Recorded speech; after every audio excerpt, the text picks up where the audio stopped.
Welcome to the Spellbreak GotSoL podcast. If you are enjoying the show, please feel free to leave a review on iTunes. You can follow the show on Twitter at SBGotSoLPod. You can send an email at SBGotSoLPod@gmail.com. And if you feel like supporting the show further, you can leave a tip at twitch.tv/RayGotSoL. Thank you so much for listening and enjoy the show.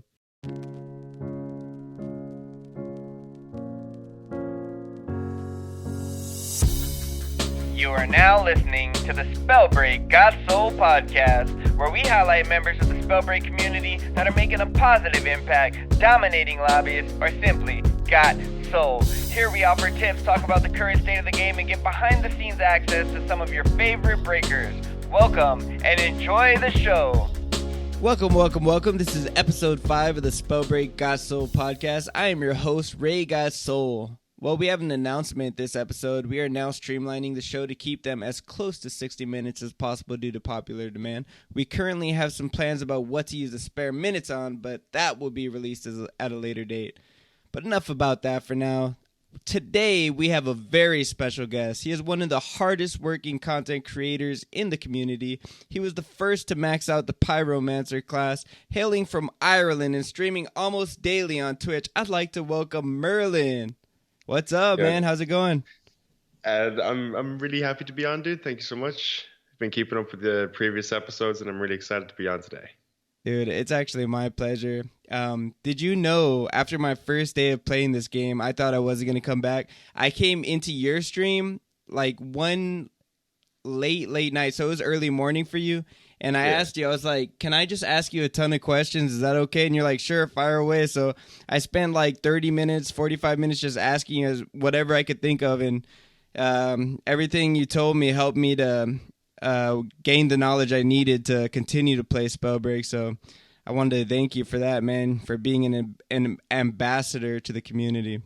Yeah, dude, that means a lot, man. I do try to, get as much help out to the community as I can because I love the game and I want to see it grow. So what better way to do that than helping out those who are starting out?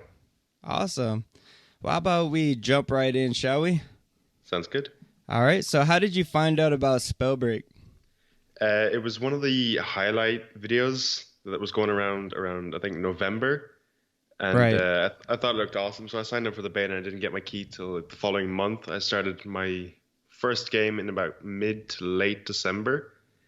And I mean, I sucked at it. I was dunked on so many times. It's not even funny. I don't think I got my first win for the first week. Wow, really? Oh yeah, I was terrible. To be fair, it's my first fast-paced PC game. I mean, I'd played World of Warcraft and RuneScape before, but that's not really like flickshot 180s combining a bunch of elements. Right. Was this the first BR you got into? Oh yeah, I think I had played with Mist really early. Okay. You know Spellbreak Mist? Yep. And he could tell it was my first BR. So he was giving me pointers like, don't go to the very center of the new circle straight away. It's not a good idea. And if I didn't have help back then, I would probably be doo-doo at this stage. Yeah. Just beyond bad. Yeah. I think a lot of people can share that with you, though, because, I mean, we've been touching on that topic every time, and everybody takes their shots. It's quite natural. I'm a little surprised, though, that it took you a week to get that first win, though. I don't believe it. I mean, I had to more or less learn how to play fast-paced games. Yeah, that's true. With keyboard and mouse, as well as learn like the mechanics of Spellbreak back in pre-alpha. Wow. So, sort of slow down the progress of both, I guess. Yeah. There's just a lot to take in to start. So describe some early experiences with the game. A lot of the pre-game lobby. Mostly because I was just sent back there a lot. I mean, it was faster paced now then. There was a little bit more mobility. It wasn't as elaborate as like, the Spring Step rune or the Dash rune. Those are great. I love those runes. It was with the old Wind Jump was definitely more mobile, I think, than the new one, but you can do more stuff with the new one now, like climbing. It was definitely more fast paced, but not as like outplay, I guess. Yeah. I mean, with the addition of the trail, I guess, it's a little bit harder to outplay now. That's true. I know Kyle was saying that like at that time, like the meta was wind and blink. Oh God, yeah. Like, If you didn't have Win and Blink, you weren't winning the game. wow. So talk about when things started to turn around for you in game wise. Like, how long did it take? Well, like I said, I didn't get my first win for about a month. I think I really started to get a good hold on it. Maybe, sorry, it was the first week until I got my first win. I didn't Yeah. get a good hold on it for like maybe 2 weeks. But that's because this is my first BR and my first fast-paced PC game. I'm Right. sure, like if you're playing the game or games similar to it, at least it'll be much, much quicker for you. Right. What got you over the hump? Probably that first win showing that I can actually win a game. So once you got that win, you're like, all right, I got this now. I'm ready to go. It was Yeah, kind of took it off the pedestal, so to speak, huh? basically, yeah. It's like, okay, Yeah. I'll do it once. I'll try again. Yeah. Wow. So about how long do you think it takes to overcome the learning curve? I think in general, if you play for maybe 10 hours, you'll have a nice grasp on it. Um, I'd say you'd have like a good understanding of like what needs to be done and the different items and like how things interact. Yeah. I'd say maybe around like the 15 or 16 hour mark, you'd start to get a good handle on the mobility. And by about 20, I'd say you've got a solid base to work with. Right. And that's So just like from what I've seen from other people. Like I think I'm an exception with this because I was so bad at PC gaming and never played a BR before as well. But what I've seen from other people, this is more or less what I've found, I yeah, guess. I know Opie. Like he came from console. Like Yeah, he really had no to very little experience with keyboard and mouse, and he was talking a lot about um what it was like to make the switch. So I definitely understand where you're coming from with the learning curve. yeah. Like Um, I've been gaming on console for about 20 years as well. oh So really? yeah. Wow. So describe your playstyle. Um, I try to go for controlled aggression. Right. Um, Basically, if you're more comfortable being up in someone's face than they are, usually you'd come out on top. If you think logically instead of with feeling, you make less mistakes. Hmm. I mean, that's the goal. It doesn't always work out that way, but Yeah, I know there's some kind of Sun Tzu quote about letting the enemy make the mistake and you win the battle. And I'm paraphrasing, but yeah, I definitely get yeah. where you're All right, coming from with the controlled aggression. yeah, So punish that's mistakes. yeah, let them make the mistakes and then you capitalize on them. Pretty hmm much, right? hmm Right. So what was your first favorite build? It probably still is maybe, but Pyro Scholar. Back when I Hmm. started, like Scholar was a lot better than it used to be now because the cooldowns were much quicker. But I still quite like having the ability to ignite, self heal, and be able to keep a track on my enemies, like through walls, know if they're potting up, know if they're rezzing or exiling or something like that. Right. Like knowing when's the optimal time to strike, because I can see them outlined, or if they've got something similar to like Shadow Step or Invis, I can still see them, even if I don't have Ignite, which I think is invaluable, especially if you're coming close to endgame and someone's got Shadow Step. Wow. So I think you're the first person on the show that mentioned Scholar. So would you consider that your signature build now? Pyro Scholar, I think maybe. I've been using it quite a lot lately. I recently hit level 20 Scholar as well. I Oh think that was wow. just on Thursday actually. So last day before I fell ill with a bit of a head cold. Yeah. So yeah, I think it's a fantastic um, sort of skill to have, class to have. I think it's a bit overlooked, considering it's not all about being super tanky or super fast or doing a load of damage. More Yeah. utility, and it's helped me out way more than once. Right. And what do you like what kind of inventory do you have with that build? Typically like what Um, go ahead. I usually run Dragonfire with Right? sometimes Stone, sometimes Wind, Toxic on right, and just swap out like Wind and Stone with a Fire on left. Mhm. Um, run usually a small stack of pots and shards and a large shard stack. Nice. After that, like if I can get a dash and berserker belt, I'm sorted. And I mean, like a Slayer amulet is always nice. A Behemoth amulet is always nice. And whatever like legendary boots I can find, I'm happy with either. Right. So you mentioned that you play either stone or wind, so it's very versatile. Do you just play like whatever gauntlet has the best rarity, pretty much? It depends on how I'm feeling, really. If I want to play more wind, I'll actually switch the fire over to my right, so I can open up with a dragon fire and just play it out with fire and wind. More Oh. or less like old school Kalnor, I guess. Oh, right. Yeah. Yeah. I mean, Kalnor would have been one of the biggest influences to how I play now, I guess. Right. All right. Well, we're gonna transition into our tips for beginners segment. Can you talk a little bit about what you think the best classes for beginners are, and why? Yeah, I think Bulwark is fantastic. I see like players have trouble of like either remembering to pod or being a bit too aggressive or not aggressive enough. Bulwark will help you with like your transference and your manivore, and the passive generating your own armor every once in a while is always fantastic. Right. I think Scavenger is fantastic as well. Extra loot. The game has gotten quite loot based anyway, so the more options for loot, the better your chances are you'll have better loot. Um, Pyromancer, usually some people would say like, oh, it's fantastic, grab it, pick it up. I've said, as a new player, you might like it. But if you come up against an average or a half decent player, it's going to be, a little bit less than optimal when you come out of your pyro. An uncommon frost shot will do 58 damage, and that's more than enough to take someone out of Phoenix. Right. Right. So, what do you think the toughest gauntlet is to play against, and how do you counter it?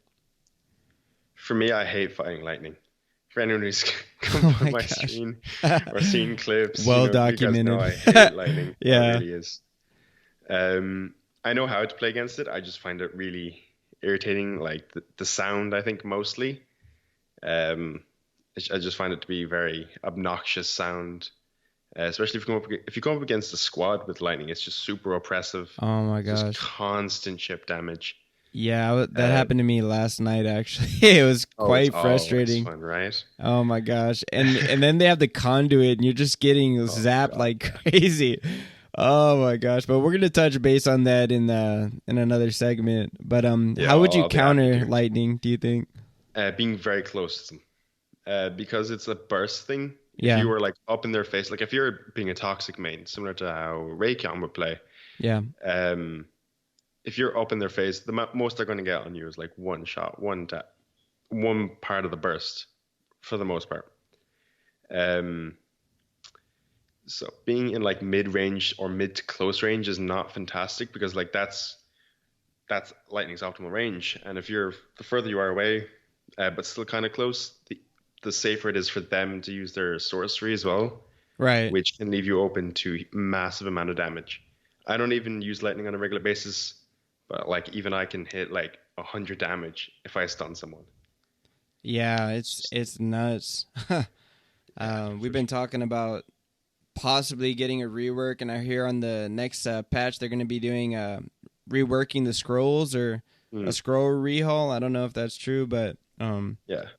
So, what do you think the strongest build in the game is right now? The strongest build, I think Tempest would have to be involved. Right. And with how Conduit works at the moment, I'd almost say Conduit as well. Because even if you don't even have a Lightning Gauntlet, you can still make use of Charged Rune. Oh, yeah, that's right. Link, you don't even need to know where they are. Easy free 40 damage.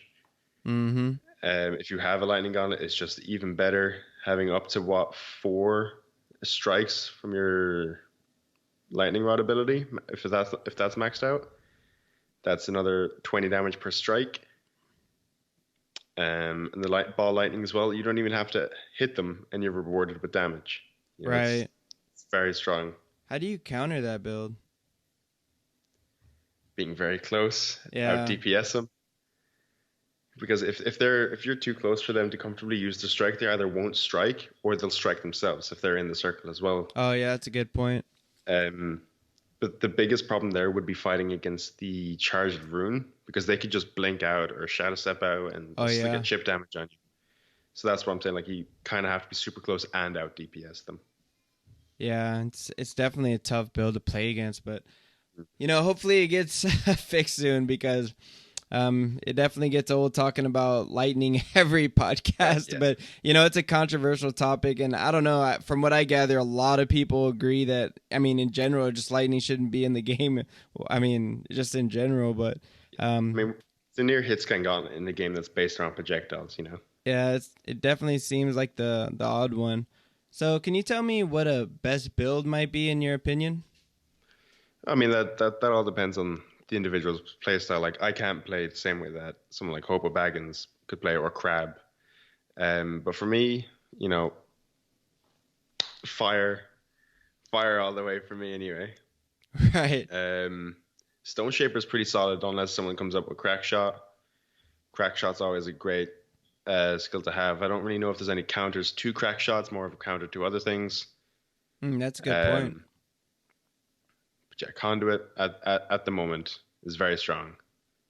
I'd say it's one of the best skills, unfortunately, yeah. Yeah, unfortunately, as a beginner, you can start off with Lightning and Conduit, and you'd be pretty set, maybe Stone, but at the same time, like, you're really setting yourself far behind with the projectile-based part of the game because everything else is projectile-based, so I know not a lot of people recommend to start with Lightning, but, it doesn't really teach you.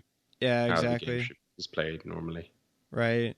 I got my first elim with Lightning, and everyone I talk to says like they were doing fine with Lightning start. But so what's your best gauntlet, Merlin? Oh, it's got to be fire. I thought so. Got to be fire. Yeah, if there's fire in a game, man, I'm gonna use it. That's right. Is there anything better than seeing a legendary flame like out of a? No, man. It warms my soul. Was that a pun? Maybe. Touche. Let's just say yeah. Touche. Is there any tips on how to play with it? Because I know when you first start off, flame can seem a little bit off, and it takes you a while to get used to it. But it's slow. Yeah. Playing close to mid range is really good. You need to be able to predict opponents. That means a lot of practice. Yeah. So to understand how people move, not just one person in particular, but like the general amount, like general movement. Right. If you pick up Pyromancer, you can always get the Born and Fire ability and treat it as if it's a toxic gauntlet because you won't take any splash damage. Oh yeah. But at longer ranges, it gets quite tough. You need a lot of predicting.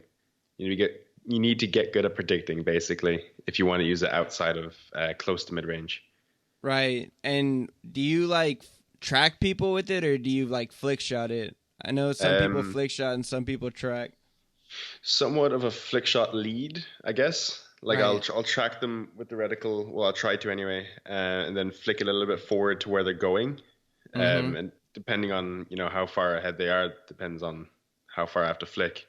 But I tend to try to be more controlled than flick it, because flicking I find to be is more stylish, yeah, but I end up missing more shots like that, especially at further ranges.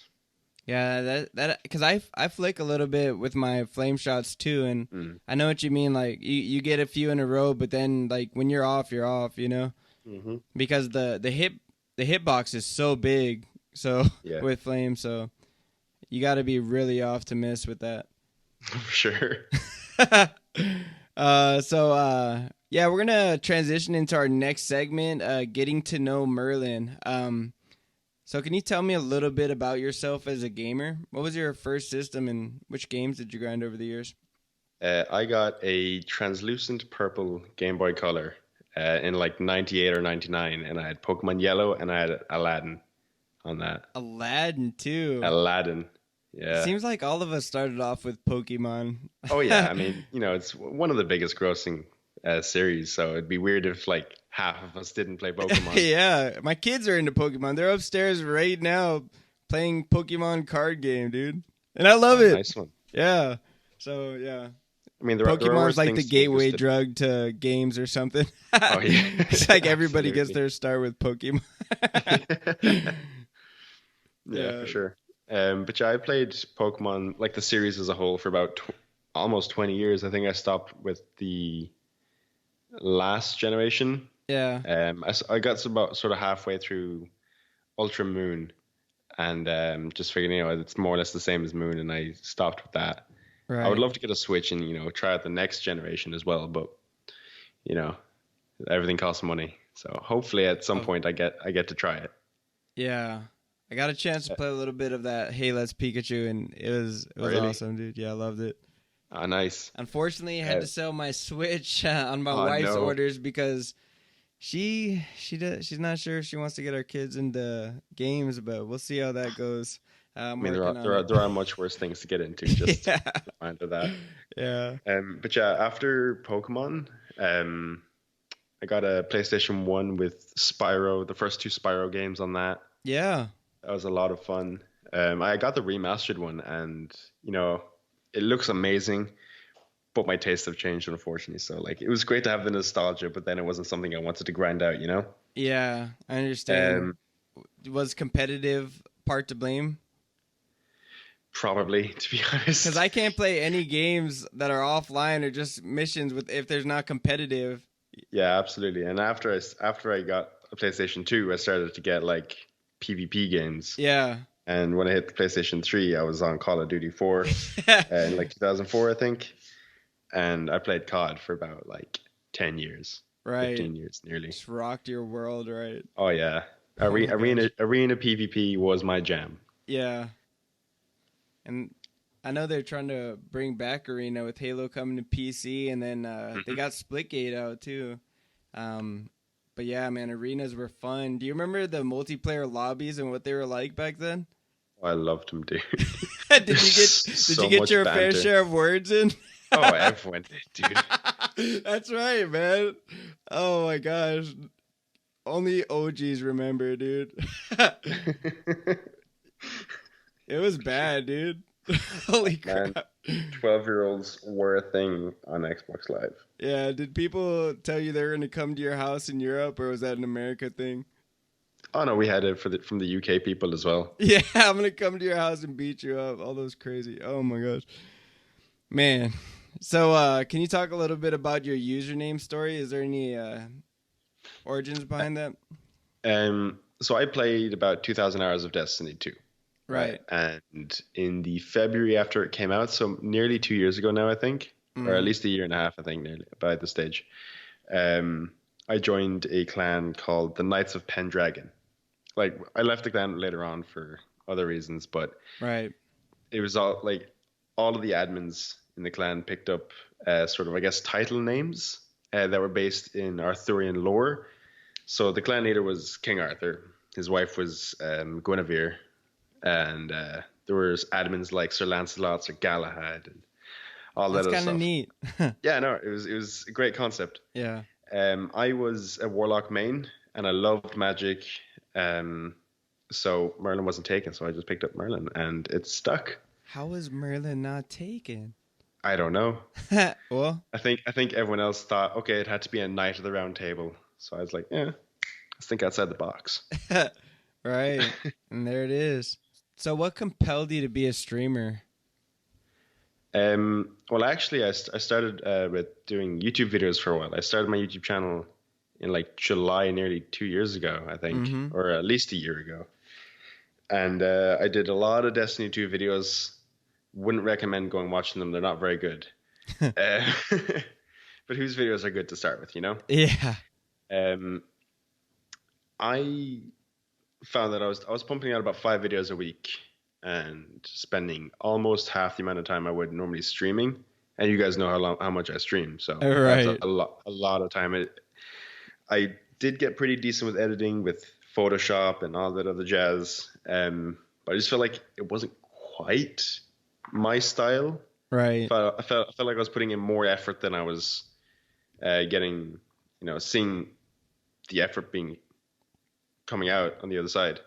So I figured I'd give Twitch a go. So I streamed on Destiny, or with Destiny from my PlayStation for a little bit, and I got maybe a dozen, possibly 20 followers over the course of like, I don't know, a month, 2 months nearly. And I just Right. put it down and be like, I'll try some other time. And then I started playing Spellbreak. and I made a couple of videos for that. And I thought, okay, well, the NDA is lifting. I enjoyed the streaming. Videos is fun to make, but not exactly my thing. So let's stream Spellbreak. And I streamed Spellbreak for I don't know how many days in a row when the NDA lifted. And now I'm doing 6 days a week, pretty much just Spellbreak. Yeah, I mean, when I met you, you were doing what, like 6 or 7 days a week, 13 hours. I was like, golly, this guy's incredible. What a tank. Like every time, like you covered, for me, I'm in America and you're obviously in what, Ireland? Yeah, I'm in Ireland. Yeah. But you would cover from like, what was it, like 7 p.m., 10 p.m. my time, all the way till like when I woke up at 8 a.m. or 10 a.m. Yeah. It was crazy. So my ISP likes to throttle internet between 6 p.m. and midnight. Right. So from midnight to 6 p.m., I've got normal internet. So I thought, I'll just start streaming at midnight. Yeah. You know, get the evening for NA, lates EU, breakfast EU, lates NA, and breakfast NA.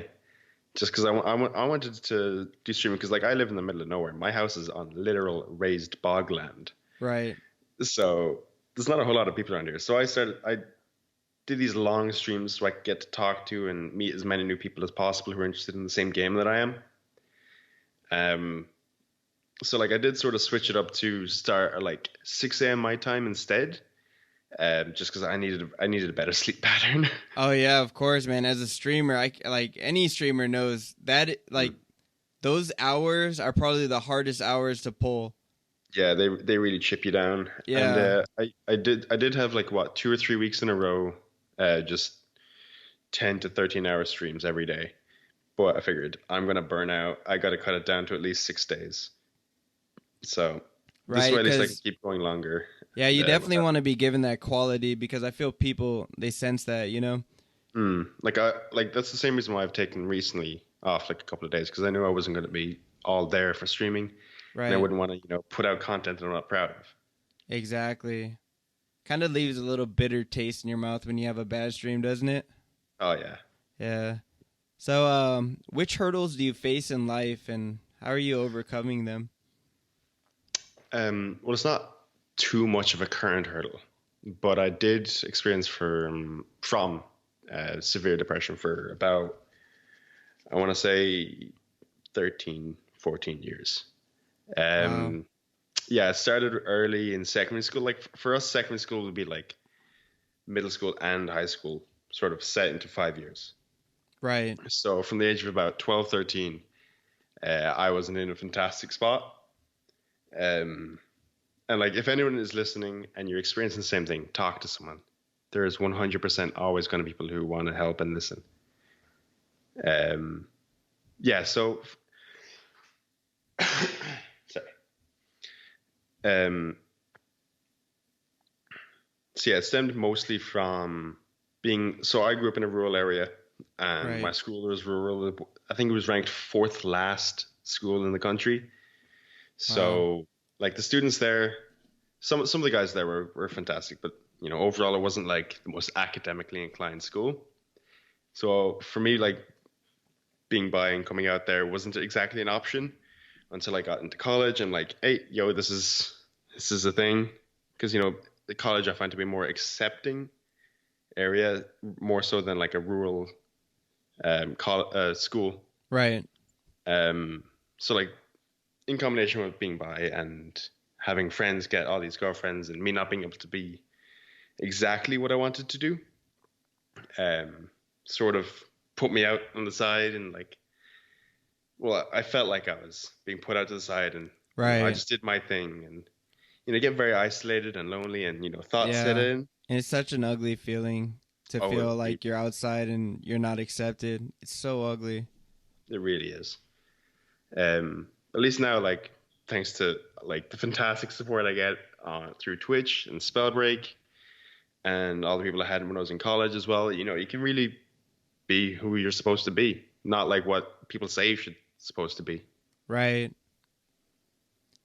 Wow. And anybody who's going through depression or any conditions, definitely reach out. I personally suffered through a mental disability myself, and so one thing that's gotten me through it is just finding support. Like support systems are so huge.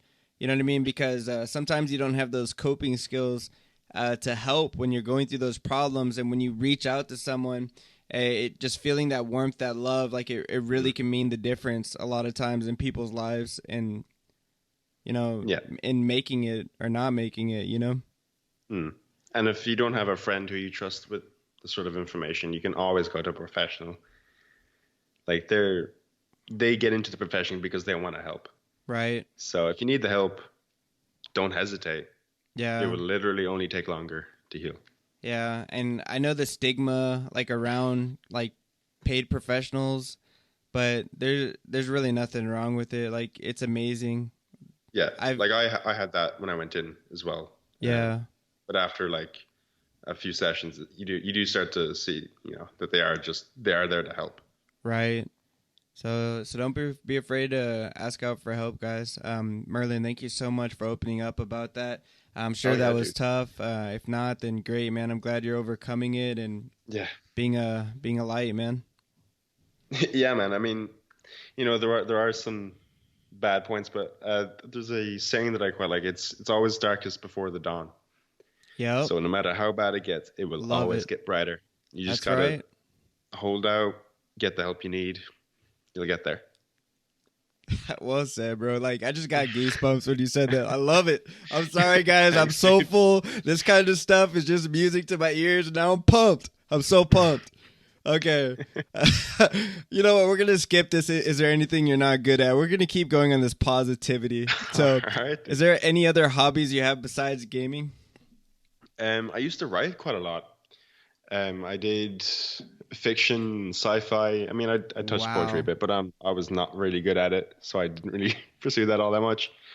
On my bucket list, I've got publish a novel, and I've written about half. It's not good, but I've written it. I've got about 200 odd pages of a sci-fi fantasy that I wanted to do, but unfortunately, things get in the way, and you don't really get to keep on top of things. And there's a lot of things that'll change anyway. So I'd always love to get back to that. I played golf when I was younger. Wow. Wasn't very good. I was told I had a good natural drive. Yeah. But I sucked at everything else. That's tough. Did someone tell you that? Sorry? Did you tell yourself that or someone else? Oh, no, I could tell. Oh, okay. I was hitting like 9 shots on a par 4. Yeah. I get about halfway down the drive. I think I'm on your level then, brother. All right. Let's go play some putt-putt. I think Kalnor was talking about playing putt-putt. That sounds like a great Spellbreak day out. We should all do that. Spellbreak field trip, putt-putt.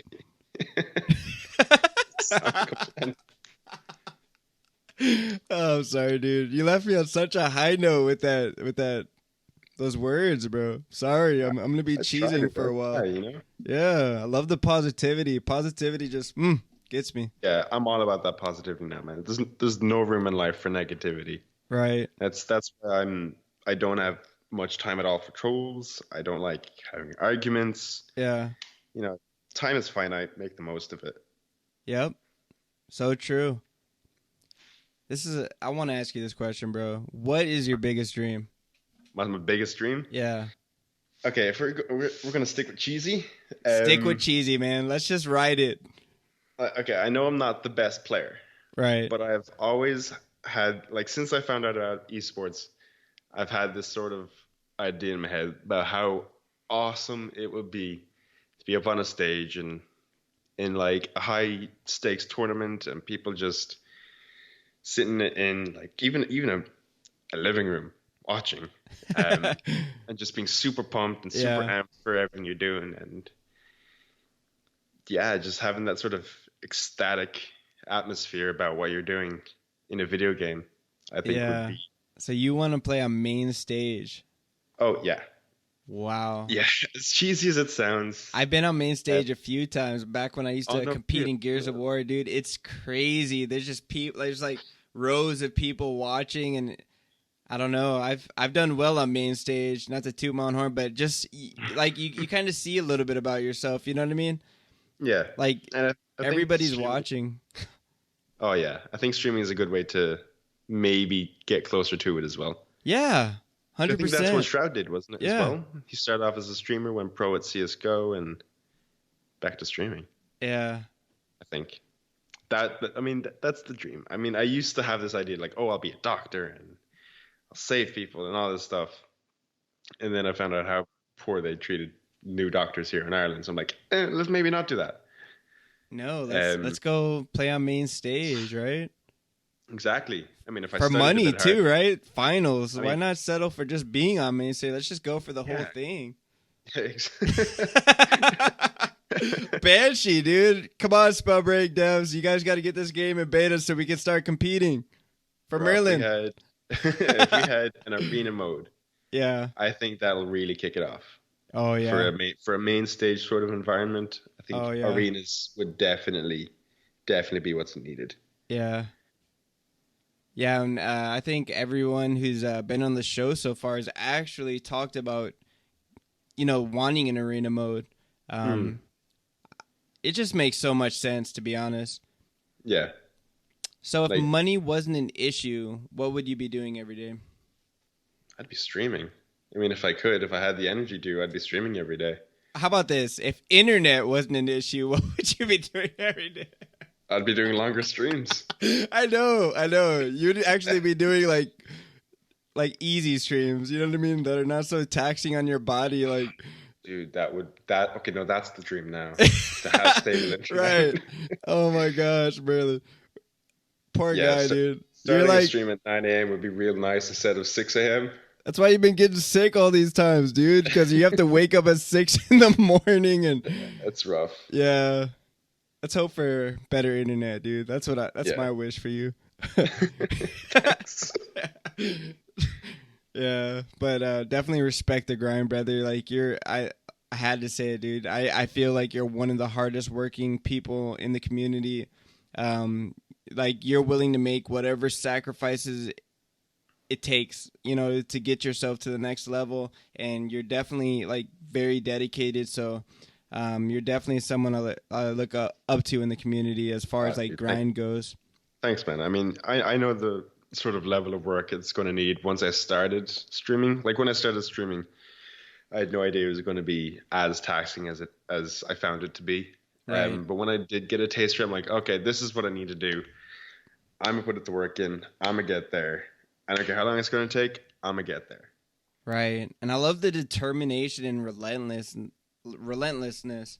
I'm sorry, man. I can just keep buttering you up all day because I got a lot to say about you, man. A lot of good, positive things. But I'm we're not gonna stop you. Yeah. Oh my gosh. So for the sake of the show, we're gonna transition into our next segment, which is State of the Game. So how do you feel about the current state of the game? Hi, this is GotSoL. If you're enjoying the podcast, feel free to leave a review. Reviews help the show immensely and are greatly appreciated. Also, don't forget to follow the podcast if you'd like to receive more content. Thanks again, and back to the show. A bit slower than I would like. Oh yeah. Yeah, when I was watching I watched the live stream of patch notes for 0.25 when it came out, and I saw Boots having movement speed. I'm like, oh, that's really cool. I like that. We're reducing the movement by 15% or 20% or whatever it was. I'm like, why would you do that? I don't like this. I heard it was because of the alacrity. Because alacrity would have been too stupid fast. Jesse had said that people were moving too fast. In general, I'm not sure if they were actually moving too fast or with the new FOV change, it seemed like they were moving too fast. But like even with legendary boots now, you're moving slightly slower than sprinties, I believe, back in 0.24. Right. So I think like they'd really need to bring it up to at least what it was in 0.24, the base movement speed. Mm-hmm. And I'm not a fan of the trails. I think they're too long. I think even if you cut it in half, I think that'd be fine. You can have it great for cosmetics, makes it a little easier for newer players, but also doesn't make it almost impossible to juke players at a higher level. Because with a trail that's like 10 foot long, it makes it quite difficult to outplay someone with better map knowledge and better mobility. Right. I mean, we're going to talk a little bit about that a little bit later. But yeah, definitely while we're on the topic, the contrails, right? Is that the correct term? I'm not sure. I just call them the trails. Okay, so the trails, it definitely feels like there's nowhere to hide, doesn't it? Like you play against a good player, like they're not falling for any of these little tricks. You know what I mean? They see the trail and they know exactly where you're at. I found people from around the corner because I saw the tip of the trail. And I Yeah. was able to kill them. Oh yeah. I don't think it helps new players all that much, especially if you come up with a half decent player. Because even if you know where they are, the odds of you as a new player killing a half decent player are very low. Yeah. Even so, like for a good player, having the trails doesn't really help them at all either, because you can just track someone going into a castle if you've got ignite ticks on them, if you've got corrosion ticks on them, if you've got scholar, careful study, if you've got the tracking from scout. There's already plenty of ways to track someone.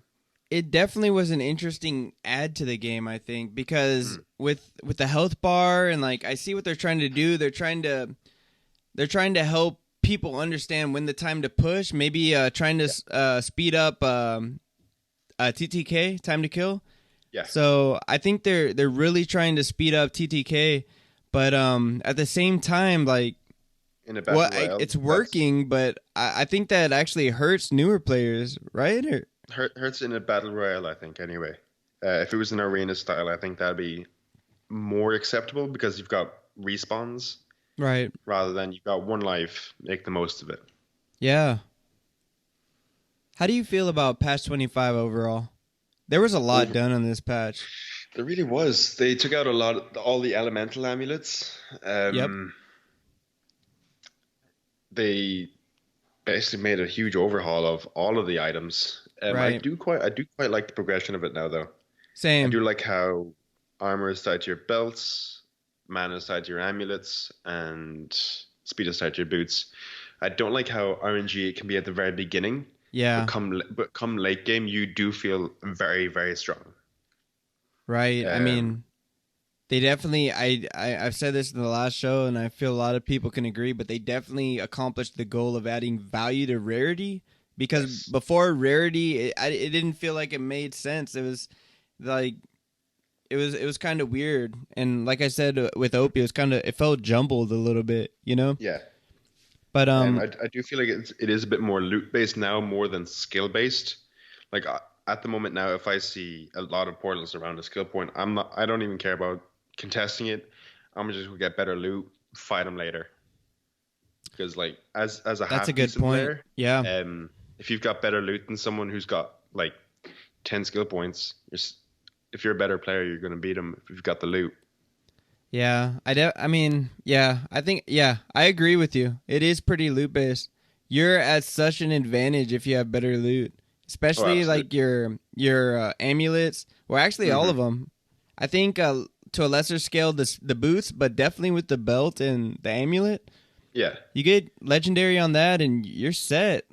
Yeah, just keep firing. If you've got like a rare set of boots, you're still doing pretty all right. Yeah. Because like you can get scribe boots, they're rare. Or right. I can't remember the name of them. I think they're the berserker boots, the old lightning resistant boots. Mm-hmm. Those are still pretty good. Yeah. So what sticks out the most about this update? I think the FOV change as soon as I loaded in. Right. It was like a very big visual change. It felt awkward at first. To begin with, yeah, I felt more or less the same, but the more you play, the more you get used to it, I find. Yeah. I do quite like where the new health bar is up in the top left. I'm not a fan of needing it to be reminded about, I'm gaining armor or I'm gaining health and it's taking up another portion of my screen. Yeah. I mean, we've got the tips as well that come up. Unless you want them disabled, you can have the tips in the right side of your screen, and you can always look up left and see your armor and HP. I do think the mana should be a bit closer to your armor and HP rather than having this big disparity, like looking up top left and then bottom middle. Yeah, I mean, I've said it, and a lot of people have said it, but I thought it was fine at the bottom. Just change the color of the mana if it's confusing. Yeah, like yellow or just like that, or green. Some standard color just to differentiate. Okay, so we touched base on the FOB and the movement speed. How do you feel about the ground control for tracking? Um, I think it's really easy to track. Yeah. So easy, in fact, you don't even need to see the player to know where they're going. I think it's too long. Definitely too long. I'd say cut it in half, and even still, it'd be difficult to make tight jukes. Like if someone's right up behind you and you do some fancy shenanigans and get away, that's fine Yeah, in that's a good last patch. solution, actually. I like that. But now, I see a if you've lot got, of the end of people's trails when I fight Mhm. them and they're going around buildings. I see the end of it, but if you cut it in half, it would still help with the tracking and at the same time give you a little bit of that deceptiveness and stealthiness that you Yeah, need to prolong your life. yeah, like it lowers the skill floor, which is what I think they were going for, and Yeah. keeps the skill ceiling where kind of a little bit lower, but not as low as it is now And you know than what? last patch. That's so tough, isn't it? Like you got to think about it from a dev's point of view. You have an elite player base, which is minute, and then you have Hmm. like the casuals, which makes up the bulk of the game and where you want to find your income. Like it's hard balancing for both, don't you think? Oh, absolutely, yeah. For devs, they've got a lot of challenges to face, Yeah, especially with pleasing like the vocal minority, as well as like knowing that there's going to be a lot of casuals who just won't give feedback, but would play it if it was changed in such a way.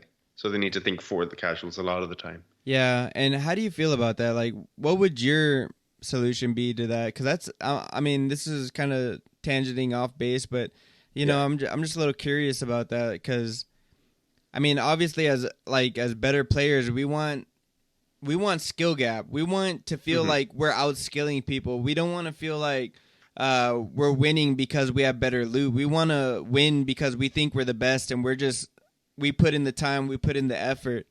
Yeah. Like you want to see your effort rewarded. Right. You don't want to be like third partied by a group of three that is their first game on, and because they saw that your trail, they can just bombard you with high tier loot when you've got like a common stone. Yeah. So it's it is tough. It's very tough for the devs, and I commend them for the work that they're doing. But you know, we we want shorter trails, faster Yeah. It's faster just, movement speed. and this goes through every game. You know what I mean? And Hmm. typically, typically kind of the needle moves more towards casuals because it's the bulk of the game, and I'm sure like being better players, we want a lot of people to play because it's just funner Yeah, that way. So I yeah. I mean, mean, it's a business decision at the end of the day, isn't it? yeah, and well, as long as we can find some common grounds. So, Yeah, but I happy definitely middles. feel the cutting the control in half. I definitely feel like that's a great solution. Mm. So what do you think about the meta currently? Is it like diverse or more concise? I think it's more diverse than last patch and the patch before. Right. I feel like it does lean a little bit towards like Tempest. crack shot and Oh, tempest, yeah. using wind, using like lightning. Still, I think is very common. Not, it wasn't as common to begin with the start of Right. this patch, but I found it being a little bit more prevalent lately. Um, the others I think are more or less around where they were before, so it hasn't changed too much, but it is sort of shifted towards being more diverse, I think. Yeah, I agree. I definitely see a lot of builds, Hmm. Hmm. I feel like there's a lot of diversity. Um, so we're gonna talk a little bit about the Phoenix Rebirth, All because right. I haven't Yeah. talked to you about this in a while. I think I talked to you about this when I first got into the game. But what are your thoughts on the Phoenix Rebirth? Yay or nay? Um, if you're in a lobby full of new players, I think it's a yay. But if you come up against a half decent player, I'd say nay. I don't think it's a great. It's not a good passive at all for higher level play. Right. Because if you're a higher level player, every player you're playing against is going to be able to take you out of the Phoenix with after the 3 seconds. The Right. last 3 seconds, and then you're back out as a normal fighter with 50 HP, no armor, and you're a one shot from a lot of things. Right. A Leggy Fireball with a point and ignite will take you out because you won't be able to pod up, and you're going to burn out. I think a rare Toxic can do it, if not an uncommon as well. I know an uncommon Frost can take you out in one shot that does 58 damage, I believe.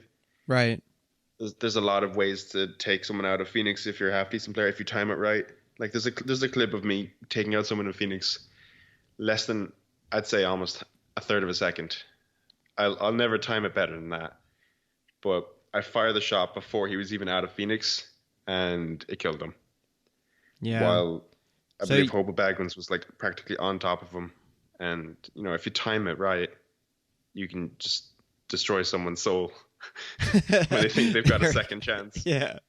So you feel it does have a place in the game somewhat, I guess, what I gather? Somewhat. Like more for newer players, but it's more for newer players fighting newer players. right. It's not it doesn't belong in the game when you're fighting as a decent player against other good or decent players. Right. I mean, that's definitely a unique take, so I'm glad you shared about that.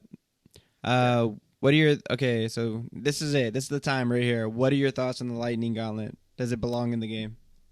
Not the way it is. I feel like it's practically hit scan in a game that's projectiles. Yeah. The sorcery, I think, lasts a bit too long. Even as someone who barely touches lightning, I can pick up a lightning gauntlet after 2 weeks of not touching one, come out with a 13 XL game without really worrying about a fight. The sorcery lasting 2 seconds, you can easily deal 100 damage. You can probably deal more now with the Amulet of the Slayer and Amulet of the Behemoth. Right. And lower armor overall, I'd say. You could probably take someone out real quick. Yeah. Do you think Lightning Gauntlet is in the game solely just to like soften the learning curve for maybe FPS players? Or I mean, that's all I can think of, because everything else is projectile based. Like, rather than lose somebody who's used to playing hit scan and put a hit scan in the game just to soften the learning curve. What do you think? I mean, it's quite possible that's why they did it. I think maybe for it to be a bit more thematic okay. to like the element itself. I see that. Yeah. I think that if it was more like, because lightning is a current, I think if it was sort of like you shot one thing and it was sort of did like a beam of damage. Yeah, that's maybe. something OP mentioned, like a scout rifle. Like, or maybe like you throw a thunderbolt at someone, and I think it'd be more balanced as like a one-shotter, like over a amount of time. Yeah, scout rifle is definitely a great way to basically compare it to. I mean, like now it's a pulse rifle, and you can use like a fully automatic pulse rifle, which, like what we said in the last episode, it's quite difficult to balance those as it is. Yeah, I agree. So I think a Thunderbolt-esque kind of scout rifle gauntlet would be a great like you throw it. That'd actually be pretty dope, and then like balance out the scrolls a little bit. I think you could actually maybe add like if you want to keep it hit scan, take out the burst, because the burst I feel can be very oppressive. You know what I mean? Especially when somebody's 100%. got legendary, they got the conduit, they got charged rune, arc, and lightning rod. It's just all damage, but we know they're working on scrolls hopefully in the next patch, so but I think the scout rifle thing would be pretty dope. Do you have any ideas for any new classes or gauntlets that you might be able to share? Is there anything that's been stirring around your soul?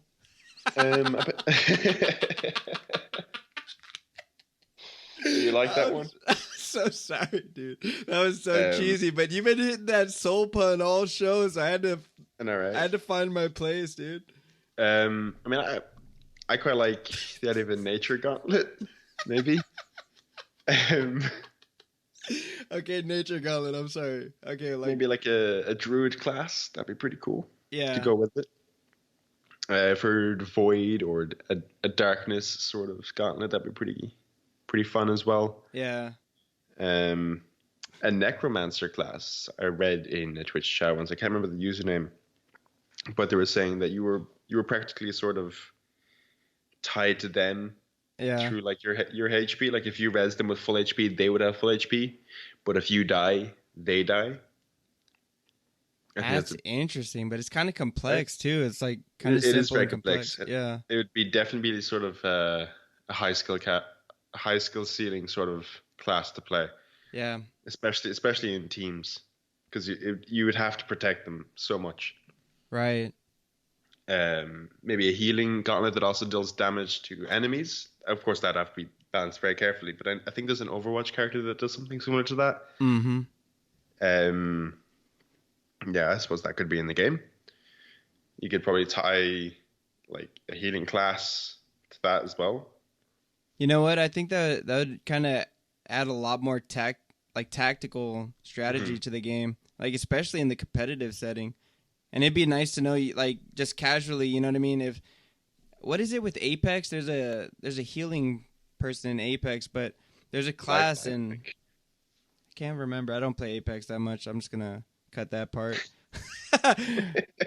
But yeah, I like that idea. I think that would add some purpose to some players that maybe don't have the skill, but can still make a difference in game. You know what I mean?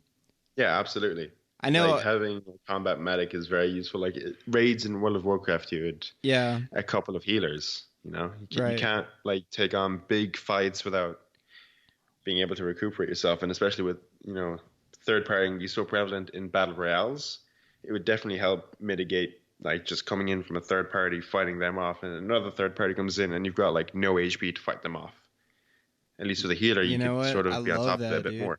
I love that idea. That is so cool. All right, we're going to change subjects here a little bit. So what do you think about the potential for this game? Oh, I think it's huge. Really?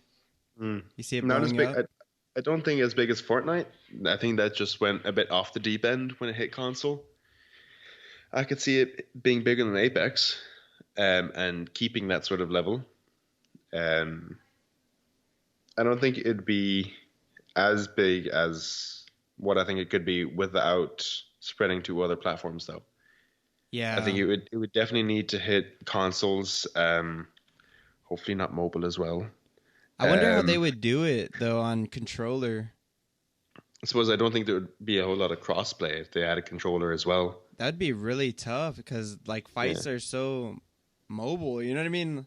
Yeah. So, and then juggling gauntlets. I don't know. That's something the devs would have to figure out. But yeah, I mean, a lot of the bigger titles are definitely hitting those platforms now. Yeah. Well, I know there's people in the community that could help you map your keybinds through a controller now. You could probably hit up the official Proletariat Discord for that. Like I don't know exactly how Fortnite plays out on console compared to like PC, because I've tried Fortnite out, but for a few hours, but it just wasn't really my thing. You know what would be a really controversial topic, which is very prevalent in Fortnite now? What? The aim. Because when you play on console, you have that kind of auto aim. Yeah, the aim assist. Yeah. Dude, can you imagine aim assist on this game with how big the hitbox is? Holy crap. I mean, I've seen how some PC players can play against a console player in like Destiny 2. Yeah. And if you've got good mouse and keyboard abilities, you're just going to outshoot. Like if you're accurate as hell with a mouse, you'll get to your target faster than a stick would. That's true. Definitely. So how's life been in the Spellbreak community? Oh, fantastic. You loving it? I'm loving it. I mean, of course, there's always going to be a couple of bad eggs in every community, but as a whole, it's easily the nicest community I've ever been a part of. I mean, I haven't been super vocal in other communities, but I've heard a lot of things. And from the ones that I have been a bit vocal in, this is definitely the most welcoming, and practically everyone is ready to help you, and it's just nice, Yeah, and there's a reason why I asked this question, and it's just I feel like personally, as somebody who's hosting this, I just feel personally like this community is so amazing. It's better than any community of any game I've ever played, and I'm very curious to find out other streamers in the category how they feel about it, and it's been pretty unanimous, that we got a really good thing going here. Yeah, I just hope it stays at least close to this level as it grows. Yeah, I mean, I know it is, because it's so small, everyone knows each other, Yeah. And you don't want to start beef because, everyone knows each other. Yeah. There's really no reason to, but yeah, I mean, that's definitely a question that I took out, but I'm actually going to add it right back. How do you think big level streamers affect the landscape when they come into the category? From like, unfortunately, I don't have the time slot or the availability to Oh, be that's on when true. they come in. Yeah. But I have seen that, like when the likes of Shroud or Dr. Lupo or Forsen or Cypher came in, those viewers, sure that they love the streamer that they're watching, but then they see this really cool new game and they want to learn more about this game from someone who's a bit more experienced. So a portion of their like couple thousand viewers are going to head off and check out other streamers. Yeah. Um, like I've seen what Crab had over 100, I think, Yeah. He had at over some 100. point. Yeah. Yeah, that's nuts. When like he's growing quite well on Twitch as well, and he's sitting around 20s and 30s. Then to have like suddenly this big influx of people just coming in rather than being rated, I think it's pretty good. It's kind of exciting, right? Yeah, absolutely. Like I was worried about, these big boys coming in and, just taking up this huge like potential audience because they're already this big brand name. Right. But like once they have come in for a little bit and you can see this sort of bleed off effect that, okay, it's not too bad. It's fantastic advertising for the game. The existing streamers that are already putting in so much work, like the likes of, Crab and myself and Flossie and Opie, we'll all get, a little bit of attention from people who want to learn more about the game from someone who's already been playing the game for a few months. Yeah. So yeah, once I've seen, like I was worried initially, but once I've seen it, I think it's a good thing. Yeah. Because there's so many people that their interest gets piqued, and then they want to come back and find out more. So yeah, and I think it's going to increase exponentially as well when the beta comes out, the open beta that we're being promised. Because then people can just download the game and hop in. Yep. They don't have to wait a week or 2 weeks for a key. They can just see that, Yeah. And then we'll even be able to tell if someone's streaming it when we're playing, because all of a sudden we're going to have 42 player lobbies all the time. Oh my gosh. Can you imagine 10-second lobbies? Oh, that'd be back nice. to back to back to back. Just all night. We can dream. Playing solos and there's not 20 people, there's 40. Oh, man. Ooh, That that's would exciting. be fun. Yeah. It is. We got a little ways to go, and I know the devs are working hard. So we're going to segue right into that. Do you have anything you'd like to shout out to the devs? Keep up the good work, guys. I mean, I'm loving your game. The hours I'm putting in kind of shows that, but yeah. Just keep up the good work. Keep doing you, dude. Yeah. Shout out to the devs, man. You guys are awesome. Absolutely. All right, well, we're going to be transitioning to our next segment, which is called the Soul Seed. It's the part of the show where we ask 21 rapid-fire questions while you, the guest, answers them as fast as you can. There's only one rule. Questions must be answered. So let's have some soulful fun. You ready? I'm excited to start. All right, let's get it. Okay, coffee or energy drink? Energy drinks. All day. Favorite snack when streaming? Ooh, I don't know. I don't eat a lot on stream. I don't. If you eat something, though, what do you eat? If I eat something, probably a little piece of chocolate or some chips or something. Nice, gotcha. Just whatever's nearby. You're on blast now. Merlin's eating the chocolate on stream. Favorite gauntlet? Fire. Okay. I didn't mean to ask that, but just for the record. Yeah. It's pretty self-explanatory. Favorite reactive attack in Spell? So is it Dragonfire? Right. Favorite anime? I actually haven't watched a whole lot of anime, but I have seen a few, and I'd say Death Note would be my favorite one. I love the mind games in it. Right. You can only choose one or the other, Pyro or Frostborn. Pyro. If you could be any superhero, which would you be? I don't know, Human Torch, I guess. I thought so. I like fire. At least you're, Firestorm. You're keeping it consistent. I like that. I know Kalnor, I asked him if he could make any gauntlet IRL, and he said stone. And I was like, what? So, okay, so current favorite movie. Current favorite. See, I don't watch a whole lot of movies. I saw Detective Pikachu recently, and I really like that. But I think I'll have to go with Endgame. Okay. Blink or Dash? Dash. Oh, okay. Nintendo or Sega? Nintendo. Favorite game of all time? All time. That's a tough one. I think I've spent the most amount of time in World of Warcraft. since Spellbreak is just too new, I think I'll have to go with World of Warcraft for now. All right, that's fair. Runic Fluency or Behemoth Belt? Fluency all day. Okay. Most memorable gaming moment? I played a lot of games. I don't have a good memory. I don't know. I'm afraid I don't know that one. Come on, Merlin, save me. You gotta answer. Most memorable gaming moment. Streamer moment then. Favorite streamer moment? Hitting 500 followers. There you go. That's a lot easier. Yeah, there you go. We got something. Okay, We got you're something. Batman. Who's Robin? Oh god. See, there's a couple of people who could be, but I don't want to upset anyone. Okay, I know. Just golly, man, you got to. Just okay. How about if I give you two, just to help you out a little bit? If you give me two, Yeah, I'd have to go with my boys in Banshee. I knew it. I set you Yeah. up there, brother. Yeah, see, I can't choose one of them. Yeah, I know. That's why I gave you two. You got it. I know. Hobo and Rakion, right? They're my boys, dude. Yep, I know it, man. I can't make you choose between them, so we're just have to bend the rule a little bit right there. Move the goalpost. So, player who gives you the most trouble in game. I'd probably have to say Crab. Oh yeah. We have some incredible 1v1s, but man, they are hard fights. Yo, I'm gonna shout you out right now. You took home a bounty game. I did. You eliminated Crab 2 times for the cash, bro. I did, yeah. I mean, I got the bounty for one of those eliminations. I might try and work out in the second one, but Take it easy. It was only for one, dude.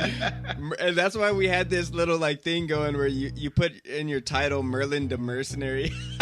yeah, exactly, yeah. Yeah, dude. I mean, I went for RF's one as well, but unfortunately, someone got it before I could find them. Yeah, it was Willie D. Shout out to Willie Willie D. D, yeah. Shout out to Willie D, man, he's cool. Yep. So if you could have any superpower, what would it be? Pyrokinesis. Wow, that's interesting. If one Yeah, gauntlet could firebender. Firebender, okay. If one gauntlet could be made IRL, which one would you want?